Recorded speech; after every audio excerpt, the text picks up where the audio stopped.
Hi friends, இன்றைக்கி நம்ம ரொம்ப டேஸ்டியான சாஃப்டான குலாப் ஜாமுன் தான் எப்படி செய்யுதுன்னு பார்க்க போகிறோம். குலாப் ஜாமுன் பிடிக்காதவங்க யாருமே இருக்க முடியாது. வாங்க வீடியோக்குள்ளே போகலாம். நம்ம ஜாமுனுக்கு தேவையான சிரப் ரெடி பண்ணிக்கலாம். இதுக்கு நான் 1/2 கேஜ் சர்க்கரை எடுத்துருக்குறேங்க. 1/2 கேஜ் சர்க்கரை ஒரு கப்பில் மெஷர் பண்ணி அதில் 3/4 அளவுக்கு தண்ணி விட்டால் போதும். கூடவே ஏலக்காய் 2 தட்டி போட்டுக்கோங்க. இது கொதிஞ்சு வரட்டும். நம்ம இப்போ ஜாமுன் செய்யலாம். ஸ்வீட்லெஸ் கோவா இது 1/2 கேஜ். நம்ம 1/2 கேஜ் செய்ய போகிறது இல்லைங்க, 200 கிராம் தான் எடுத்து செய்ய போகிறோம். பார்த்திங்கன்னா ஒரு 200 கிராம் ஸ்வீட்லெஸ் கோவா, 50 கிராம் மைதா, 2 சிட்டிக்கு நம்மளோட குக்கிங் சோடா தான் போட்டுக்கிறோம். போட்டு இதை பிசைஞ்சு எடுத்துக்கலாங்க. அவ்வளோதான், சாஃப்டாக இருக்கும். பிசைகிறதுக்கு கைக்கு ஒட்டாது. நீங்கள் எண்ணெய்லாம் எதுவும் போட தேவையில்ல, அப்படியே ஒட்டாமல் நல்லா வரும். பாருங்க, இந்த மாதிரி நல்லா பிசைஞ்சு கொடுத்து சாஃப்டாக எடுத்துக்கோங்க. பார்த்திங்கன்னா நம்மளோட மாவு ரெடி ஆகிடுச்சு. 200 கிராம் ஸ்வீட்லெஸ் கோவா, 50 கிராம் மைதா, அவ்வளோதான். குக்கிங் சோடா சேர்த்துருக்கோம். இந்த மாதிரி சாஃப்டாக பிசைஞ்சு எடுத்துக்கலாம். இதை நம்ம சின்ன போர்ஷனாக உருட்டி எடுத்துக்கலாங்க. அது ஆயிலில் போட்டதுக்கப்புறம் இன்னுமே ஜாஸ்தியாக சைஸ் ஆகும். அதனால் சின்னதாக உருட்டி எடுத்துக்கலாம். பார்த்திங்கன்னா நமக்கு இதே 30 குலோப் ஜாமுன் வந்து கிடச்சிருக்குங்க. நம்ம இதை இப்போது சூடான எண்ணெயில் பொரிச்சு எடுத்துக்கலாம்.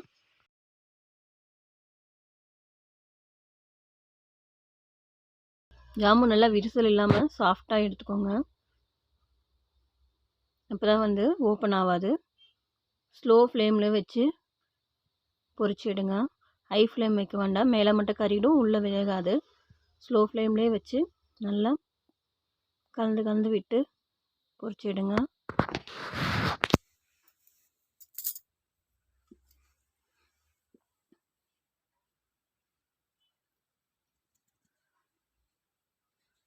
நீங்கள் இந்த மாதிரி ஸ்வீட்லெஸ் கோவா வாங்கி செய்யும் போது உங்களுக்கு அதிகமாக கிடைக்குங்க. நான் 200 கிராம் தான் எடுத்திருக்கேன். இதுக்கே 30 ஜாமுன் கிடச்சிருக்கு. நீங்கள் இன்னும் கூட இதை ஃபங்க்ஷன்னா 1/2 கேஜி செஞ்சிங்கன்னா அதுவே உங்களுக்கு 100 குலாப் ஜாமுன் போல் வந்துடும். பாருங்கள், நம்ம விட்டதை விட அது வேக சைஸ் கொஞ்சம் அதுவே பெருசாகிடும். திருப்பி விட்டு பொரிச்சு எடுத்துக்கலாம். அப்போ தான் எல்லா பக்கமும் வெந்திருக்கும். இல்லைனா உள்ளே வேகாமல் கட்டியாக நின்றுடுங்க. பாருங்கள், வெந்துருச்சு. இப்போ நம்ம இதை எடுத்துக்கலாம். அடுத்து மீதி இருக்கத்தையும் போட்டு எடுத்துக்கலாங்க. அதே போல்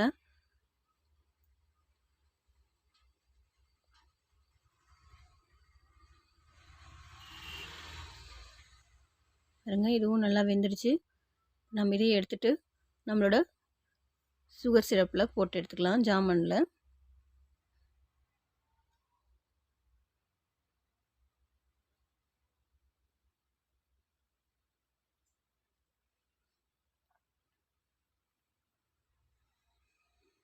பார்த்திங்களா, நம்மளோட சிரப்பில் போட்டாச்சு.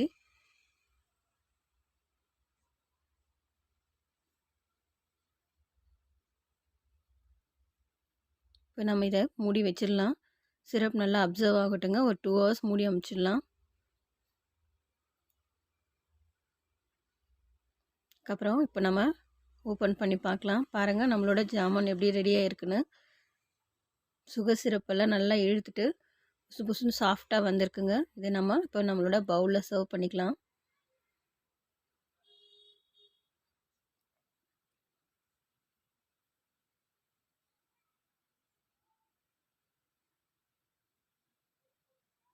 நம்மளுக்கு ஒரு பவுல் ஃபுல்லாக ஜாமுன் கிடச்சிருக்கு.